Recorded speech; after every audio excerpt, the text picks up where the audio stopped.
Hai Besti, temani aku menempel baju Barbie sambil bercerita pengalaman horor. Karena sedang libur sekolah, aku dan kedua orang tuaku akan berziarah ke makam nenek. Karena makam nenekku berada di tengah hutan, jadi kami berangkat pagi-pagi sekali. Karena perjalanan yang cukup jauh, aku kelelahan dan akhirnya digendong oleh ayahku. Pada saat digendong, aku melihat di arah belakang ada sosok wanita berbaju putih dan berambut panjang selalu mengikuti kami dari belakang. Saat itu aku sangat ketakutan karena wajah perempuan itu sangat menyeramkan dengan mata yang berwarna merah. Aku bertanya pada ayahku, "Ayah, siapa yang mengikuti kita dari belakang?" Tetapi anehnya ayahku dan semua anggota keluargaku tidak melihat wanita tersebut. Karena aku ketakutan, akhirnya aku berjalan di depan dan tidak mau lagi di belakang.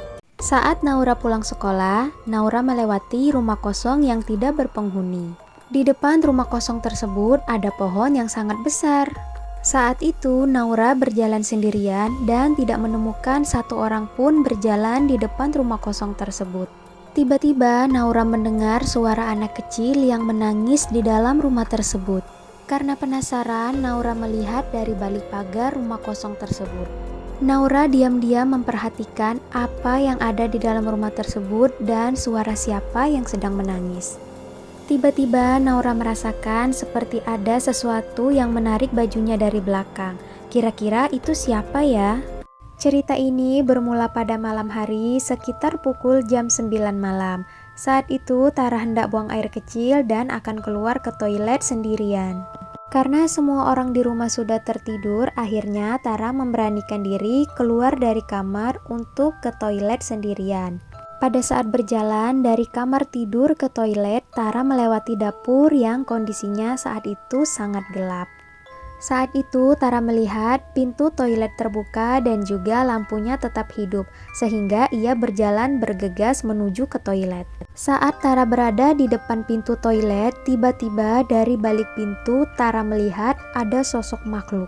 Sosok tersebut memiliki badan yang besar berwarna hitam dan juga matanya merah. Saat itu sosok tersebut berada di balik pintu toilet. Tara sangat ketakutan. Di daerah Tara, makhluk seperti itu disebut dengan gerandong. Tara melihat matanya dengan jelas berwarna merah dan badannya besar, tinggi, hitam, dan sedikit berbulu. Pokoknya serem banget, Besti. Karena Tara kebelet pipis, dia nggak peduli ada makhluk hitam itu. Dia tetap aja masuk ke toilet untuk buang air kecil. Setelah buang air kecil, Tara langsung bergegas keluar dari toilet dan langsung lari ke kamar tidurnya. Saat itu dia sangat ketakutan, dia berkeringat dingin, dan dia tidur di dalam selimut sampai pagi. Semenjak kejadian malam itu bertemu dengan gerandong, Tara jadi takut untuk keluar malam-malam sendirian. Dan dia selalu meminta temani oleh ibunya jika mau ke toilet. Zaman dahulu, makhluk bernama gerandong ini beneran ada loh Besti. Tapi apakah teman-teman percaya atau pernah mendengar ceritanya? Kalau teman-teman punya pengalaman horor, ceritain di kolom komentar ya. Nanti aku buatkan videonya.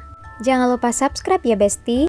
Aku mau cerita pengalaman horor aku bertemu hantu di tempat kerjaku. Pagi itu aku datang terlalu pagi ke kantor sekitar pukul 6.15 dan di kantor saat itu belum ada orang. Kondisinya sangat sepi, jadi aku berjalan sendirian menuju ruanganku. Saat itu di balik jendela dari kejauhan aku melihat sesosok seorang wanita berbaju putih dan berjilbab putih duduk di meja kerjaku. Perempuan itu menghadap ke komputer sehingga aku tidak bisa melihat wajahnya. Aku pikir itu teman rekan kerjaku, sehingga aku langsung bergegas menuju ruanganku untuk menghampirinya. Aku berjalan sendirian menuju ruanganku sambil aku terus menatap memastikan bahwa wanita berbaju putih itu masih ada di meja kerjaku. Sesampainya di ruangan, aku langsung membuka pintu dan mengucapkan selamat pagi. Tetapi saat itu tidak ada yang menjawab. Suasana ruangan sangat hening dan mencekam. Aku memberanikan diri berjalan menuju meja kerjaku untuk melihat sosok wanita berbaju putih. Saat tiba di depan ruangan, tiba-tiba wanita itu sudah tidak ada lagi. Saat itu aku merasa sangat takut karena aku berada sendirian di dalam ruangan. Aku langsung menyalakan komputerku dan tidak lama temanku datang Saat temanku datang, dia bertanya kenapa aku terdiam. Aku menceritakan kejadian yang baru saja aku alami, bahwa aku melihat sosok wanita berbaju putih duduk di meja kerjaku. Wanita itu mirip sekali dengan teman kerjaku. Temanku juga merasa takut, dan tiba-tiba saat itu tercium aroma pandan dan melati yang sangat wangi.